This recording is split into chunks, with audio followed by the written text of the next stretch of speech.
சண்முகம் பரணி சீரியலேருந்து சூப்பரான ப்ரோமோ வந்திருக்கு. நம்ம அதை பற்றி தான் இந்த வீடியோக்குள்ளே நம்ம பார்க்க போகிறோம். நம்ம வீடியோக்குள்ளே போகிறதுக்கு முன்னாடி நம்ம சேனலுக்கு யாரெல்லாம் சப்ஸ்கிரைப் பண்ணலன்னா அவங்களாம் சப்ஸ்கிரைப் பண்ணிக்கிடுங்க. பக்கத்தில் உள்ள பெல் பட்டனை கிளிக் பண்ணுங்க. வாங்க வீடியோக்குள்ளே போகலாம். சண்முகம் வந்து கௌதம் கிட்டேயும் கௌதமோட ஃப்ரெண்டு எல்லாத்துக்கிட்டையும் வந்து விசாரிச்சிருந்தாங்க. அடுத்தது நீங்கள் யாரை கூப்பிட போகிறீங்க அப்படின்னு சொல்லிட்டு கேட்கும்போது துரையை தான் கூப்பிட்றாங்க. அப்போ துரையை பார்த்ததுமே வைஜெயந்தியும் அதுக்கப்புறமா சிவனாண்டியும் அதிர்ச்சி அடைகிறாங்க. இவனை எப்படி உள்ளே இருந்து இவங்க அழைச்சிட்டு வந்தாங்கன்னு தெரியலன்னு சொல்லிட்டு வைஜெயந்தி ரொம்பவே வந்து எரிச்சலோடு இருந்துட்டு இருக்கவும் இப்போ அடுத்து என்ன நடக்க போதோ தெரியுன்னு சொல்லிட்டு ரொம்பவே வந்து பதட்டத்தோடு இருந்துட்டு இருக்கிறாங்க. அப்போ துரை வரவும் துரைகிட்ட வந்து சண்முகம் வந்து விசாரிக்கிறாங்க. துரையும் வந்து எல்லா உண்மையும் சொல்கிறாங்க. கௌதம் பண்ணின தப்புக்கு நான் வந்து இப்போ உள்ளே இருந்து தண்டனை அனுபவிச்சுட்ருக்கிறேன். அதாவது என்ன காரணம்னா நாங்கள் ரொம்பவே ஏழ்மையில் இருந்தோம். அதை வந்து வைஜெயந்தி மேடம் வந்து பயன்படுத்திக்கிட்டாங்க. என் தங்கச்சிக்கு வேலை வாங்கி கொடுக்குறேன்னு சொன்னாங்க. அது மட்டும் இல்லாமல் எனக்கு 20 லட்ச ரூபா பணம் தரேன்னு சொன்னாங்க. இந்த தப்பை மட்டும் நீ வந்து ஒத்துட்டு நீ உள்ளே போயிரு, உனக்காக நான் இதெல்லாம் நான் செய்கிறேன்னு சொன்னாங்க. அதை நம்பி தான் நானும் வந்து இந்த தப்பை வந்து நான் தான் செஞ்சேன்னு சொல்லிக்கிட்டு நான் தண்டனையை இப்போ அனுபவிச்சுட்டு இருக்கிறேன் அப்படின்னு சொல்லவும் இது கிட்டதுமே கௌதம் சொல்கிறாங்க. இவன் சொல்கிறது எல்லாமே போய் இவனை நான் முன்ன பின்ன கூட நான் பார்த்தது கிடையாது. என்னை வந்து உள்ளே அனுப்புறதுக்காக இவங்கெல்லாம் சேர்ந்து போட்ட நாடகம் தான் இது அப்படின்னு சொல்லிட்டு இருக்கவும் உடனே வந்து சண்முகம் வந்து சிரிக்க ஆரம்பிச்சிருந்தாங்க. அப்போ சண்முகம் சொல்கிறாங்க, கௌதம் பேங்க் அக்கௌண்ட்டில் இருந்து துரை அக்கௌண்ட்டுக்கு 20 லட்ச ரூபா பணம் வந்து போயிருக்குது. இவருக்கும் அவருக்கும் முன்ன பின்ன பழக்கம் இல்லைன்னா இப்படிலாம் வந்து பண்ணுவாங்களா என்ன அப்படின்னு சொல்லிட்டு அதுக்குள்ள ஆதாரத்தையும் பார்த்தோம்னா நீதிபதி கிட்ட வந்து அவங்க கொடுக்குறாங்க. அப்போ நீதிபதியை அதை பார்க்குறாங்க. ஆமாம் கௌதம், சண்முகம் சொல்கிற இது எல்லாமே உண்மைதான். உங்கள் அக்கௌண்ட்டில் இருந்து துரையோட அக்கௌண்ட்டுக்கு 20 லட்ச ரூபா பணம் போயிருக்குது. முன்ன பின்ன தெரியாதவங்களுக்கு இப்படி 20 லட்ச ரூபா பணத்தை நீங்கள் அனுப்பியிருப்பீங்களா என்ன அப்படின்னு சொல்லிட்டு வந்து நீதிபதி கேட்கவும் இப்படி சொன்னதுமே கௌதமுக்கு என்ன பண்ணுறதுனே தெரியல. வைஜெயந்தி வேறு என்ன பண்ணுறதுன்னு அவங்களும் முழிச்சிட்டு இருக்கிறாங்க. இப்படி சண்முகம் கேள்வி கேட்டு என் பையனை மடக்குவான்னு சொல்லி நம்ம கொஞ்சம் கூட நம்ம எதிர்பார்க்கவே இல்லைன்னு சொல்லிட்டு அவங்க வந்து ரொம்பவே பதட்டத்தோடு இருந்துட்டு இருக்கவும் அப்போ வந்து நீதிபதி வந்து சொல்லிட்டு இருக்கிறாங்க, என்ன கௌதம் கேட்குற கேள்விக்கு எதுவுமே பதில் சொல்லாமல் இருந்துட்டு இருக்கிறீங்க. எது கேட்டாலும் எனக்கு வந்து இவங்களை தெரியாது அப்படின்னு சொல்கிறீங்க. ஆனால் எல்லா ஆதாரத்தையும் பார்க்கும்போது இவங்களுக்கும் உங்களுக்கு எல்லா விதத்துலையும் சம்மந்தம் இருக்குது. அது மட்டும் இல்லாமல் எவ்வளோ பெரிய தப்பு பண்ணிக்கிட்டு அவங்களோட ஏழ்மையை வந்து உங்களுக்கு சாதகமாக பயன்படுத்தி இவ்வளோ பெரிய தப்பை அவங்கள வந்து சுமக்க வச்சிருக்கிறீங்க. இது எவ்வளோ பெரிய தப்பு தெரியுமா அப்படின்னு சொல்லிக்கிட்டு நீதிபதி வந்து கௌதம் போட்டு ரொம்பவே வந்து திட்ட ஆரம்பிச்சிருந்தாங்க. அது மட்டும் இல்லாமல் இன்னும் இந்த கேஸை பற்றி நீங்கள் வந்து எனக்கு எல்லாம் டீட்டெயிலும் எடுத்துறணும் அப்படின்னு சொல்லிட்டு போலீஸ்காரங்கிட்ட அவங்ககிட்ட சொல்லவும் உடனே வந்து அவங்களும் சரி அப்படிங்கிறாங்க. அடுத்தவங்க பார்த்தோம்னா வந்து துரை வந்து சொல்லிட்டு இருக்கிறாங்க, என் தங்கச்சிக்கு ஒரு நல்ல வாழ்க்கையை அமைச்சு கொடுக்கணும். சின்ன வயசுலேயே நாங்கள் பெற்றவங்களை வந்து நாங்கள் 2 பேருமே இழந்துட்டோம். அதனால் என் தங்கச்சிக்கு அப்பா அம்மான்னு சொல்லிட்டு நான் தான் இருந்தேன், அவளுக்கு எல்லாமே நான் தான். அதனால அவளுக்கு ஒரு நல்ல வாழ்க்கையை அமைச்சு கொடுக்கணும்னு சொல்லி தான் இந்த தப்பை வந்து நான் சுமந்துக்கிட்டு நான் உள்ளே போனேன்.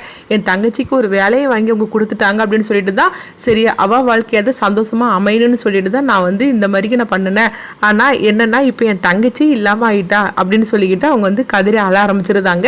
என் தங்கச்சியோட நிலைமைக்கு காரணமான இவங்களை சும்மா விட்டுறக்கூடாது அப்படின்னு சொல்லிட்டு அவங்க இருக்கவும் அடுத்து நீதிபதி வந்து துரை எந்த தப்புமே இல்லை அப்படின்னு சொல்லிக்கிட்டு பார்த்தோம்னா சண்முகம் ஆதாரத்தோட நிரூபிச்சனால துரையை வந்து அவங்க விடுதலை பண்ணியிருந்தாங்க. இதை கொஞ்சமே எதிர்பார்க்காத துரை வந்து ரொம்பவே சந்தோஷப்படவும் அப்போ வந்து சண்முகம் வந்து நீதிபதிக்கு ரொம்பவே நன்றி சொல்கிறாங்க. அம்மா தப்பு செய்யாத ஒருத்தர் இவ்வளோ நாள் தண்டனை அனுபவிச்சிருக்கிறாரு அப்படின்னு சொல்லும் போது அது மட்டும் இல்லாமல் அவங்க ஏழ்மையை பயன்படுத்தி இந்த மாதிரிக்கு பண்ணணுறது பெரிய தப்பு தான் அப்படிங்கவும் அப்போ நீதிபதி வந்து அவங்க துரைக்கிட்ட சொல்கிறாங்க, இங்கே பாருங்கள் உங்களுக்கு பண தேவைக்காக நீங்கள் இந்த மாதிரிக்கு பண்ணினதும் பெரிய தப்பு தான், இன்னும் இப்படிலாம் நீங்கள் பண்ணக்கூடாது அப்படின்னு சொல்லிட்டு அவங்ககிட்ட வான் பண்ணி விடவும் அடுத்து வந்து துரை வந்து சண்முகத்துக்கும் நீதிபதிக்கு ரொம்பவே நன்றி சொல்லிட்டு இருக்கிறாங்க.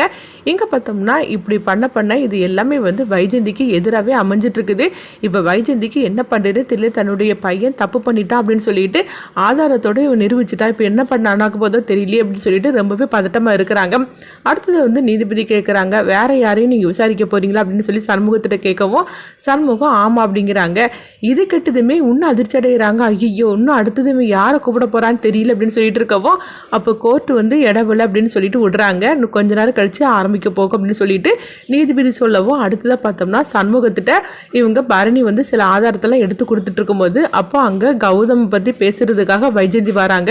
அப்போ வைஜெயந்தி வந்து சொல்லிட்டு இருக்கிறாங்க, அங்கே பாரு சண்முகம் இதுக்கு மேலேயும் இந்த கேஸை விசாரிக்காம இதோட விட்டுரு அப்படிங்கிறாங்க. இதை பார்த்துட்டுமே வந்து சண்முகம் வந்து சிரிக்க ஆரம்பிச்சிருந்தாங்க. என்ன வைஜெயந்தி மேடம் என்ன ஆச்சுது, கொஞ்ச நேரத்துக்கு முன்னாடி தான் என்கிட்ட சவாலாம் விட்டீங்க, உங்களை பற்றி தெரியுமான்னு சொல்லிலாம் இருந்தீங்க. இப்போ என்னென்னா என்கிட்ட கெஞ்சிட்டு இருக்கிறீங்களே அப்படிங்கும்போது, இங்கே பாரு நீ இந்த அளவுக்கு போவேன்னு சொல்லிட்டு நான் கொஞ்சம் கூட எதிர்பார்க்கவே இல்லை. உனக்கு எவ்வளோ பணம் வேணும்னு கேளு, நான் தரேன். ஆனால் என் பையனை உள்ளே அனுப்பிடாத, எனக்கு இருக்கிறது ஒரே ஒரு பையன், அவனுக்கு ஏதாவது நடந்துச்சுன்னா கண்டிப்பாக நான் இருக்க மாட்டேன் அப்படின்னு சொல்லவும், அப்போ சண்முகம் சொல்கிறாங்க, நீங்கள் இந்த அளவுக்கு நீங்கள் ஒரு பெரிய ஒரு உயர் அதிகாரியாக நீங்கள் இருக்கிறீங்கன்னா உங்கள் பையனை நீங்கள் நல்ல மாதிரி நீங்கள் வளர்த்துருக்கணும். ஆனால் உங்கள் பையனை இந்த மாதிரிக்கு நீங்கள் தப்பாக வளர்த்து வச்சுக்கிட்டு அவன் பண்ணின தப்புக்கெல்லாம் இன்னொருத்தங்க மேலே பழி சுமத்துட்டு இருக்கீங்களே. ஒருத்தங்கிட்ட பணம் இல்லைன்னு சொல்லிட்டு அந்த பணத்தை தூக்கி வீசிட்டாக்கி நீங்கள் பண்ணுற தப்பெல்லாம் அவங்க பழி சுமையை ஏற்றுக்கிட்டு அவங்க போய் தண்டனை அனுபவிக்கணும். இதுதானே உங்கள் அதிகாரத்தில் நீங்கள் பண்ணிட்டு இருக்கிறீங்க அப்படின்னு சண்முகம் கேட்கவும், அப்போ வைஜெயந்தி சொல்கிறாங்க, இங்கே பாரு அதெல்லாம் நடந்து முடிஞ்சு போச்சுது, இன்னும் நடக்கக்கூடியதை பாரு. என் புருஷனை தான் நான் இழந்து தவிச்சிட்டு இருக்கிறேன், அதே மாதிரிக்கு என் பையனே நான் இழந்துடக்கூடாது. அதனால தயவுசெய்து நான் சொல்கிறத கேளு, உனக்கு என்ன வேணாலும் நான் செஞ்சு தரேன், ஆனால் என் பையனை மட்டும் நீ விட்டுரு அப்படின்னு வைஜெயந்தி சண்முகத்திட்ட கெஞ்சிட்டு இருக்கிறாங்க. அப்போ சண்முகம் சொல்கிறாங்க, என்ன வைஜெயந்தி மேடம் உங்கள் சவால்லாம் என்ன ஆச்சுது அப்படின்னு சொல்லி கேட்டுட்டு இருக்கவும், அப்போ வைஜெயந்தி சொல்கிறாங்க, இங்கே பாரு கடைசியாக ஒன்றது நான் கெஞ்சுறேன், நான் சொல்கிறத கேளு. இது மாதிரிக்கு ஒரு நிலமை நான் யாருக்கிட்டையும் போய் நான் கெஞ்சினது கிடையாது. ஆனால் என் பையனுக்காக தான் நான் அந்த மாதிரிக்கு நான் உங்ககிட்ட நான் பேசிகிட்டு இருக்கிறேன். அதனால என் பொறுமையை என்னை சோதிச்சுட்டு இருக்காது அப்படிங்கும்போது, இல்லை மேடம் நீங்கள் கோர்ட்லேயே நீங்கள் இப்போ சந்திச்சுக்கோங்க அப்படிங்கிறாங்க. என்ன சண்முகம், நான் உங்ககிட்ட இந்த மாதிரிக்கு பணிஞ்சு போகிறனால நீ இப்படிலாம் என்னை பேசிகிட்டு இருக்கிறேன் என்ன அப்படின்னு சொல்லி கேட்டுட்டு இருக்கவும், அப்படிலாம் ஒன்றும் இல்லையே, உங்களால் எத்தனை பேர் கஷ்டப்பட்டுருக்குறாங்க, இதுக்கு மேலேயும் உங்களால் யாரும் கஷ்டப்படக்கூடாது. நீங்கள் இந்த மாதிரிக்கு என்கிட்ட அதாவது என் குடும்பத்தையே பழி வாங்குறதுக்காக நீங்கள் எப்படி வருவீங்கன்னு சொல்லி நான் கொஞ்சம் கூட எதிர்பார்க்கவே இல்லை.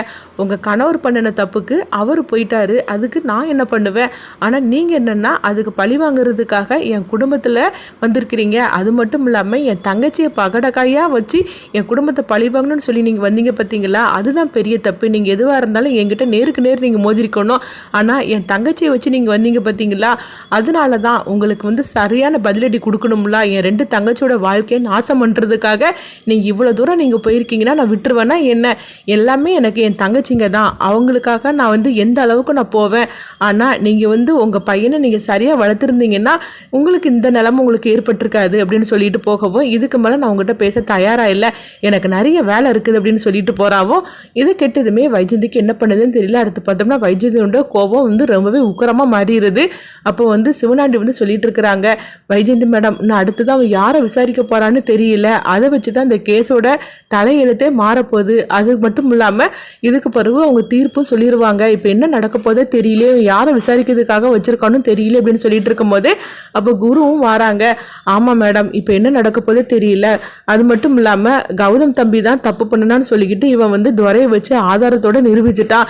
இப்போ என்ன செய்யறதுக்கு தெரியல, எப்படியும் கௌதம் தம்பிக்கு தண்டனை கிடைக்கும்.